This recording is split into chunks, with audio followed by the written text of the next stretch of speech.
इस मामले को इतना हल्का भी नहीं लेना चाहिए और तमाम चैनल्स बुरोए कार लाने चाहिए ताकि आइंदा ऐसा कोई एकदम दोहराया ना जा सके। ओआईसी को इस सिलसिले में अपना किरदार अदा नहीं करना चाहिए अगर ये मामला मुस्लिम उम्मा का है, बरादर इस्लामी ममालिक के दरमियान कशीदगी है। कौन सी ओआईसी जी, छोड़े अबू जर। हाँ हाँ जी जी, देखें ओआईसी ने पहले कौन सा कोई इफेक्टिव रोल प्ले किया है किसी चीज में, अगर किया हो तो मुझे आप एग्जांपल दे दें। एक नॉन एग्जिस्टेंशियल किस्म की बॉडी है जिसकी ना कोई इंटरनेशनल लेवल पे से है, उसकी कोई इफेक्टिव इतनी उस वॉइस जो होती है मैटर भी नहीं करती। मैंने कभी नहीं देखा किसी इंटरनेशनल पॉलिसी मेकिंग में उनका कोई रोल आया हो या किसी ने इसको सीरियसली लिया हो। तो यहाँ भी देखें पाकिस्तान पे हमारी टेरिटरी जो थी वो वायलेट हुई थी, ये एक फैक्ट है। पाकिस्तान रिटेलिएट किया है, लेकिन इसका मतलब ये नहीं है कि अब this must lead to further contravention या फर्दर कन्फ्रंटेशन। मेरे ख्याल से अब बैठ के इसको पीसफुली सेटल कर लें तो दोनों मुल्कों के बेहतर है। अपने डिफरेंसेस अगर कोई है उनके तो उसको सेटल कर लें। At the end of the day जो जंग होती है वो किसी के लिए अच्छी नहीं होती, ना हम अफोर्ड कर सकते हैं ना ईरान अफोर्ड कर सकता है। ईरान की भी बड़ी प्रिकेरियस किस्म की सिचुएशन है, पूरी दुनिया से वो अलहदा है। सारे वेस्टर्न वर्ल्ड से उसके ताल्लुकात इतने खास अच्छे नहीं है।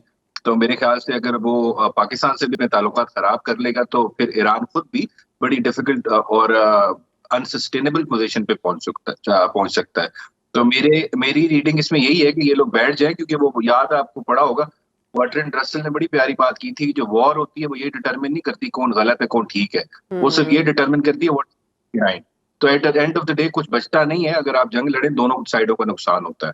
तो मेरे ख्याल से ये लोग मेरे ख्याल से पाकिस्तान ने जो मेरे ख्याल से जरूरी था पाकिस्तान ने जो किया, मेरे ख्याल से इट वाज, अगर ये नहीं करते तो कल को ये डिटरेंस किसी की तरफ से ना आती, कल को फिर किसी और नेबर की तरफ से ये हो सकता था और यही मैसेज जाता कि पाकिस्तान खामोश बैठा रहेगा और कोई रिटेलिएट नहीं करेगा। हमारे पहले ऑलरेडी इंडिया से आपको पता है इश्यूज काफी हैं। तो मेरे ख्याल से अब एक चीज हो गई, हमने एक दिखा दिया कि पाकिस्तान की जो डिफेंस है उसको हम कॉम्प्रोमाइज नहीं करेंगे किसी भी सिचुएशन में। अगर कोई वॉलेट करेगा हमारी टेरिटोरियल इंटेग्रिटी, तो मेरे ख्याल से एक अच्छा मैसेज चला गया पूरी दुनिया को कि हम इस पे कॉम्प्रोमाइज नहीं करेंगे। तो अब आगे देखें, दोनों मेरे ख्याल से बैठ के अपने सारे मसले हल कर लें। लेकिन इसमें देखें एक चीज मैं कहना चाहूंगा साथ थोड़ी सी, पाकिस्तान की जो फॉरेन पॉलिसी है या इनफैक्ट डिफेंस पॉलिसी भी है, उसके अंदर ना हमारे पार्लियामेंट का मेजर रोल होना चाहिए। जब तक पार्लियामेंट का मेजर रोल नहीं होगा तब तक हमारे ये मसले नहीं होंगे। ओवर द ईयर्स देखें आप 60-70 ईयर्स में पाकिस्तान का जो डिफेंस पॉलिसी या फॉरेन पॉलिसी है उसमें पार्लियामेंट का बहुत मिनिमल रोल रहा है हमेशा से। भुट्टो साहब के टाइम पे काफी रोल था, अच्छा था, काफी ज्यादा था। लेकिन जब तक जो लोगों के इलेक्टेड नुमाइंदे नहीं आके आपकी फॉरेन पॉलिसी पे अपना रोल प्ले नहीं करेंगे, आपका इलेक्टेड प्राइम मिनिस्टर हो जिसको पूरे पार्लियामेंट की पूरे आपके पब्लिक की सपोर्ट हो, will of the people reflect कर रही है उसकी चॉइस में, उसकी डिसीजन मेकिंग में, तो मेरे ख्याल से बहुत बेहतर फॉरेन पॉलिसी बन सकती है। अब पाकिस्तान के इस वक्त एक अरेबियन सी है हमारे साउथ पे, उसको छोड़ के हमारे सारे नेबर से इस वक्त ताल्लुकात मेरे ख्याल से इतने खास अच्छे नहीं है।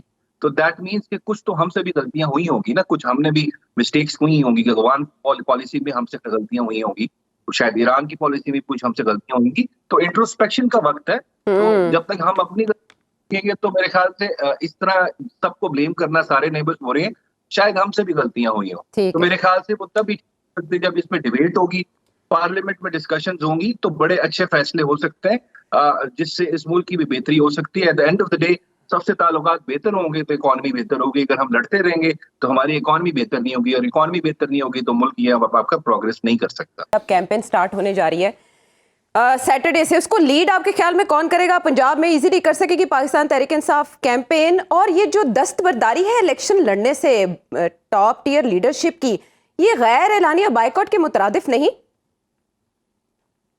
देखें आयशा, कैंपेन पंजाब में अगर आप कंपेयर करें एज कंपेयर टू सिंध या केपी के, पंजाब में बहुत मुश्किल है इस वक्त कैंपेन करना, क्योंकि एक पेनाफ्लेक्स भी लगता है तो वो उतार के पुलिस वाले ले जाते हैं। इतना आसान नहीं है पंजाब में। और यहाँ पे बिल्कुल, वो कहते हैं ना चिड़िया पर नहीं मार सकती, वैसा वाला एनवायरनमेंट है, सिचुएशन है पाकिस्तान तहरीक इंसाफ के कैंडिडेट्स के लिए। तो इस वजह से इट्स नॉट इजी कि यहाँ पे कौन लीड करेगा। आप देख लें जितनी मेजर लीडरशिप भी है, या तो वो जेलों में है या वो इस वक्त प्रोक्लेम्ड ऑफेंडर्स हैं।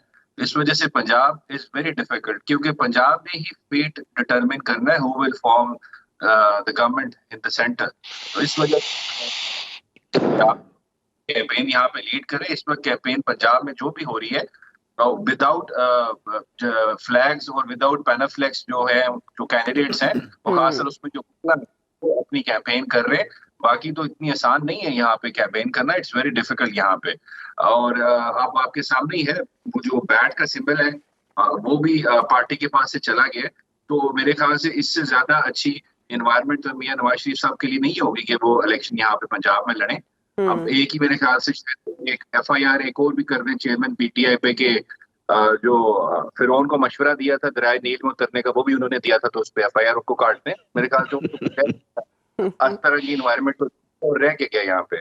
तो इसलिए यहाँ पे पंजाब में कैंपेन करना इट्स वेरी डिफिकल्ट। लेकिन शेर अफजल मरवत कह रहे हैं कि उन्हें कहा गया है कि वो पंजाब में हाँ, क्लैरिटी कैसे आएगी? वो आज बैरिस्टर गौहर के साथ खड़े होके उन्होंने मीडिया से टॉक की है और कहा है कि उन्हें कहा गया है कि सिंध और पंजाब में आप कैंपेन करें। तो शेर अफजल मरवत देखिए, ऐसे समझने की जरूरत है, जो चेयरमैन PTI है वो इस वक्त जेल में है, तो वहां से कम्युनिकेशन का बहुत बड़ा गैप है। हामिद खान साहब जो है उनकी स्टेटमेंट डिफरेंट आ जाती है, फिर शेर अफजल मरवत की डिफरेंट आ जाती है।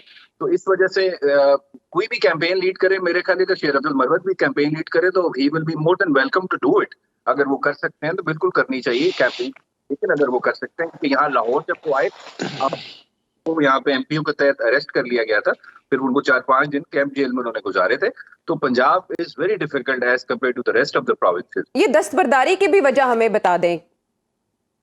दस्तबरदार किसने की है? मुझे जरा आजम स्वाति साहब, मुराद सईद साहब के नाम, इससे पहले भी top tier leadership from Punjab कागजात नामजदगी वो वापस विड्रॉ कर रहे हैं। तो इसका रीजन ये है कि वहां क्योंकि पेशावर हाई कोर्ट में केस पेंडिंग था और ट्रिब्यूनल से भी डिसमिस हो गया था, तो वहां पे विड्रॉ उन्होंने इस वजह से कर लिया है मेरे ख्याल से कि अगर वो अलाउ होती है या वो सुप्रीम कोर्ट जाएंगे, 10 दिन और गुजर जाएंगे, तो फिर नया बैलेट पेपर कैसे छपेगा? और शफकत महमूद साहब की भी कोई ऐसी रीजन थी?